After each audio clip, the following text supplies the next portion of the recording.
El Señor esté con vosotros. Lectura del Santo Evangelio según San Juan.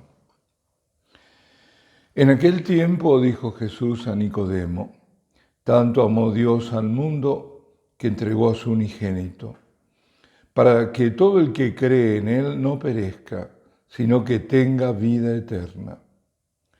Porque Dios no envió a su Hijo al mundo para juzgar al mundo, sino para que el mundo se salve por Él. El que cree en Él no será juzgado. El que no cree ya está juzgado, porque no ha creído en el nombre del unigénito de Dios. Palabra del Señor. Bueno, hoy celebramos nada menos que la solemnidad de la Santísima Trinidad. Y es un tema arduo porque se trata de un misterio. Se cuenta que un día San Agustín paseaba por la orilla del mar. Bueno, según la misma tradición era en la zona de Pantano, en Civitavecchia, donde se manifestó hace no mucho la Santísima Virgen. Pues bueno, estaba dando vueltas en su cabeza San Agustín a muchas de las doctrinas sobre la realidad de esta, digamos, de Dios, de la divina, de la Santa Trinidad. Cavilaba acerca de esta doctrina de la Trinidad. De pronto ve a un niño, bello niño, jugando en la orilla del mar. Y el niño corre, va al mar y llena un cubo con el agua y luego lo vacía en un hoyo que había hecho en la arena. Y así el niño va y viene, repite una y otra vez ese movimiento. Hasta que San Agustín, lleno de curiosidad, se acerca al niño y le pregunta: oye niño, ¿qué haces? Y el niño le responde: estoy sacando toda el agua del mar y la voy a poner en este hoyo. Y San Agustín dice: pero eso es imposible. Y el niño replica: más imposible es tratar de hacer lo que tú estás haciendo, querer comprender en tu pequeña mente el misterio de Dios. Esto también me recuerda algo, ¿no? Los discípulos que Pablo encontró en Éfeso cuando llegó allí por vez primera y les preguntó si habían recibido el Espíritu Santo y ellos respondieron: no, ni siquiera sabíamos que existía el Espíritu Santo o que había un Espíritu Santo. Por eso, como ocurrió con los de Éfeso, tampoco nosotros sabríamos que existe la Santísima Trinidad si Jesucristo no nos lo hubiera dicho. La Trinidad de un solo Dios en tres personas, el Padre, el Hijo y el Espíritu Santo. Y ninguno puede llegar a comprender en profundidad, no podía San Agustín menos nosotros, tan gran misterio trinitario. Solo podemos aproximarnos, y yo diría con santo temor, para tratar de atisbar algo acerca de este misterio.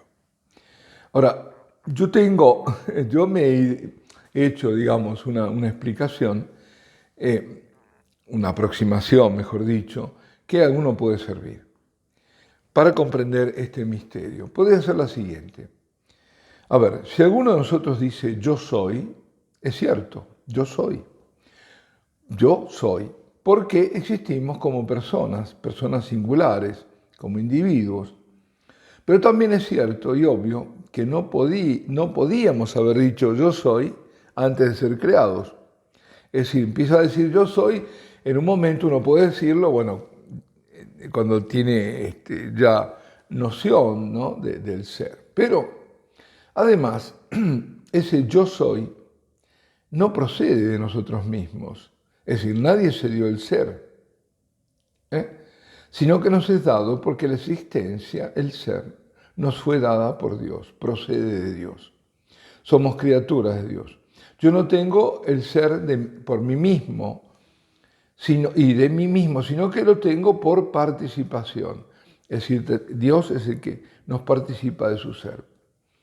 Por otra parte, recordamos que en el Sinaí, Dios, Yahvé, se presenta a Moisés como yo soy, el que es. Dios es. Dios es en absoluto. Dios tiene existencia desde sí mismo. El ser es su esencia misma. Él es sin principio ni fin, es infinito, es eterno. Él es siempre. Ahora bien, yo no soy siempre, no fui siempre, seré luego. A partir de que soy creado ya no va a ser cancelado mi ser. Pero hubo un momento en que yo no fui. Bueno, bien, creo que, a ver si me siguen. Ahora bien, en la Trinidad el Padre dice yo soy, el Hijo dice yo soy, el Espíritu Santo dice yo soy. El soy es el mismo ser, Dios eterno, la misma idéntica y única divinidad. Pero el yo es diferente, es el yo de cada una de las tres personas. ¿Se entiende?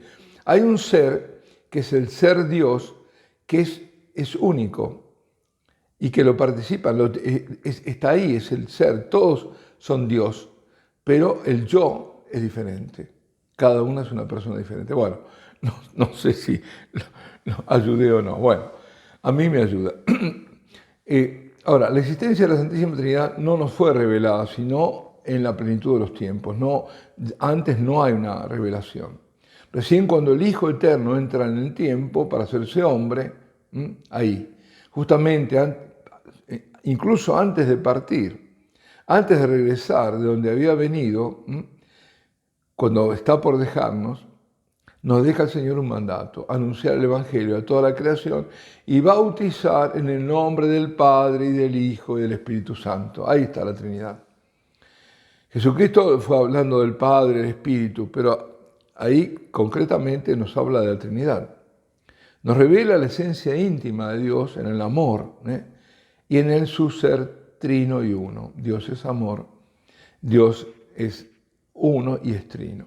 Por eso San Pablo, en la segunda carta a los Corintios, que es la segunda lectura, se despide de esa forma. Dice, la gracia del Señor Jesucristo, el amor de Dios Padre, se entiende, y la comunión del Espíritu Santo estén siempre con todos vosotros. Que ese es también el saludo de inicio que a veces hace el sacerdote. Ahora bien, ha habido una revelación, sí, progresiva, y toda una progresión de la revelación del misterio de Dios a través de la historia. En el Antiguo Testamento es el Padre quien habla, pero el Hijo y el Espíritu Santo se revelan gradualmente. Nosotros estamos acostumbrados a decir que Dios se encarnó, sí.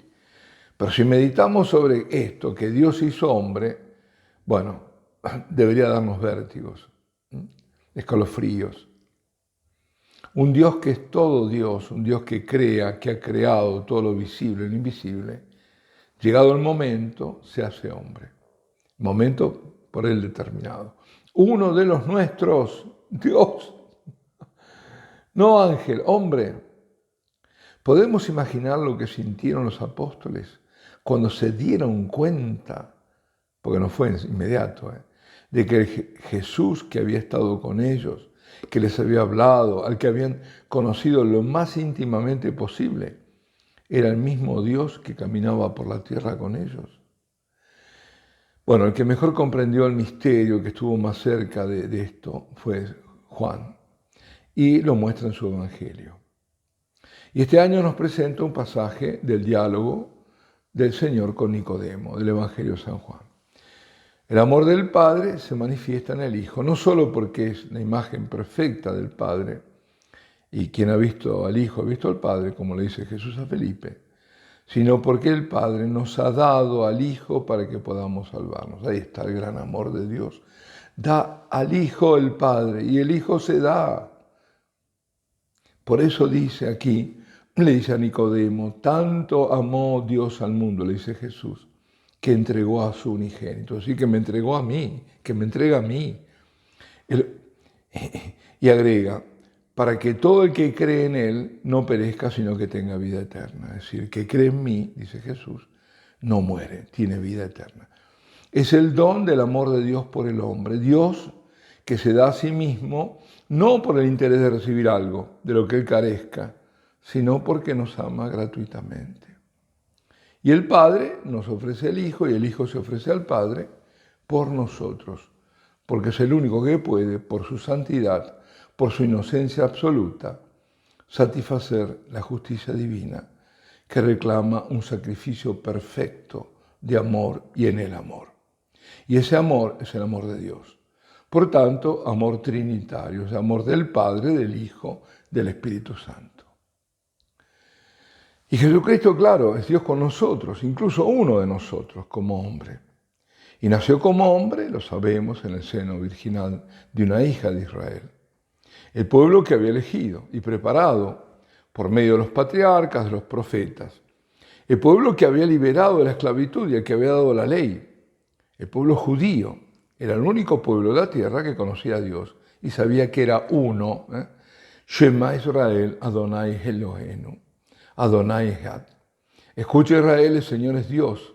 El Señor es uno. Porque aquella revelación, Dios es uno, era cierta y por supuesto lo sigue siendo, pero no era completa. El Dios único aún no se había revelado como el uno trino. La creación es obra de toda la Trinidad. El Padre hace todas las cosas por medio del Hijo, que es su palabra. Dice Dios y crea. En el Espíritu Santo, porque es el Espíritu Santo quien obra la creación y en la creación. Y la Iglesia predica un solo Dios que todo lo trasciende, todo lo penetra y todo lo impregna. Como decía San Atanasio, lo trasciende todo como Padre, principio y fuente. Lo penetra todo por su palabra, el Hijo, y lo impregna todo en el Espíritu Santo. Y bueno, tengo miedo que se haga muy largo porque quería hablar de Rublev. Bueno, quizás lo deje para otro momento. Simplemente decir esto. Cuando dice además, porque Dios no envió a su Hijo al mundo para juzgar al mundo, sino para que el mundo se salve por él.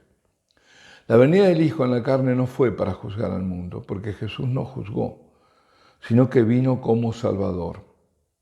Vino para que el mundo se salve por medio de él. El que cree en él no será juzgado. El que no cree ya está juzgado, porque no ha creído en el nombre del unigénito de Dios. Esto lo dice la palabra de Dios. Es decir, vino el unigénito, el Verbo eterno, para que el mundo se salve. Pero si el mundo se niega a reconocerlo como Hijo de Dios, como Mesías de Israel, como el Salvador del mundo, entonces, en ese rechazo, está su misma condenación. Quien rechaza el amor de Dios, su misericordia, y este es el acto de salvación mayor de la misericordia de Dios, y no ve en la cruz la obra acabada de salvación cumplida por Jesús, no se salva. Y recordemos, después de la muerte hay un juicio, y Jesús es el juez. Además, Jesús volverá y será como juez. No será juez el Padre, sino el Hijo. Y le corresponde ser juez por derecho de conquista, porque nos redimió, nos rescató al precio de su preciosísima sangre. Y ahora es tiempo de misericordia, de gracias abiertas a los hombres. Ese ahora es el del tiempo universal, el tiempo que vive la humanidad hoy, y es el tiempo de cada vida individual sobre la tierra. Este es tiempo de misericordia, pero no disponemos de todo el tiempo para arrepentirnos y suplicar la misericordia de Dios. Hoy es día de salvación, hoy día de conversión. No posterguemos más. Mañana puede ser demasiado tarde. Y voy al versículo más importante. Repitamos ese primer versículo de este Evangelio de hoy. Tanto amó Dios al mundo que entregó a su unigénito para que todo el que cree en él no perezca, sino que tenga vida eterna. Hay quienes muy justamente dicen que este versículo es el más importante de toda la Sagrada Escritura. En esta frase Jesús revela el amor de Dios por el hombre, tanto, pero tanto, que envía al Hijo para que se haga hombre por obra del Espíritu Santo. Y ese hombre, de nombre Jesús, se dé como víctima expiatoria, vicaria, por todos nosotros. En este versículo está expresado todo el misterio de la Trinidad como el misterio de la redención. Este infinito misterio de Dios Trino y Uno se hace presente en cada Eucaristía que se celebra. El Hijo se ofrece en sacrificio expiatorio y redentor, es decir, por nosotros y así nos rescata de la muerte, del pecado, de las garras de Satanás. Y lo hace realmente en modo sacramental, por obra del Espíritu Santo, en el pan y en el vino que se consagran, repitiendo lo hecho por Él en la última cena. Por su mandato también. Lo repetimos porque Él dice, haced esto en memoria mía o en conmemoración mía. Y así entramos en comunión con el Padre gracias al Hijo y por el Espíritu Santo. Dios que se nos revela el misterio de la Trinidad. Dios que sin dejar de ser uno es trino. Tres las personas en una misma naturaleza o esencia divina. Uno el ser y tres las personas. Misterio, como dije al comienzo, que no es alcanzable por la mente, sino creíble por la fe en la revelación que nos fue dada por el mismo Jesucristo. La Eucaristía es el don del Padre, es el don del Hijo, de sí mismo, el don que hace posible el Espíritu Santo. Ahora, ¿qué puede haber mayor que la Eucaristía? San Agustín decía de ella, aunque Dios es todopoderoso, no puede darnos ya nada más. Aunque es supremamente sabio, no sabe cómo darnos más. Y aunque es inmensamente rico, no tiene nada más que darnos. Señor, Dios único, te adoramos profundamente, Padre, Hijo y Espíritu Santo. Y te damos gracias por habernos revelado tu admirable misterio. Concédenos la gracia de adorarte y amarte cada vez más en reconocimiento de tu gloria eterna, para nuestra santificación y en reparación por las ofensas cometidas contra ti. Amén.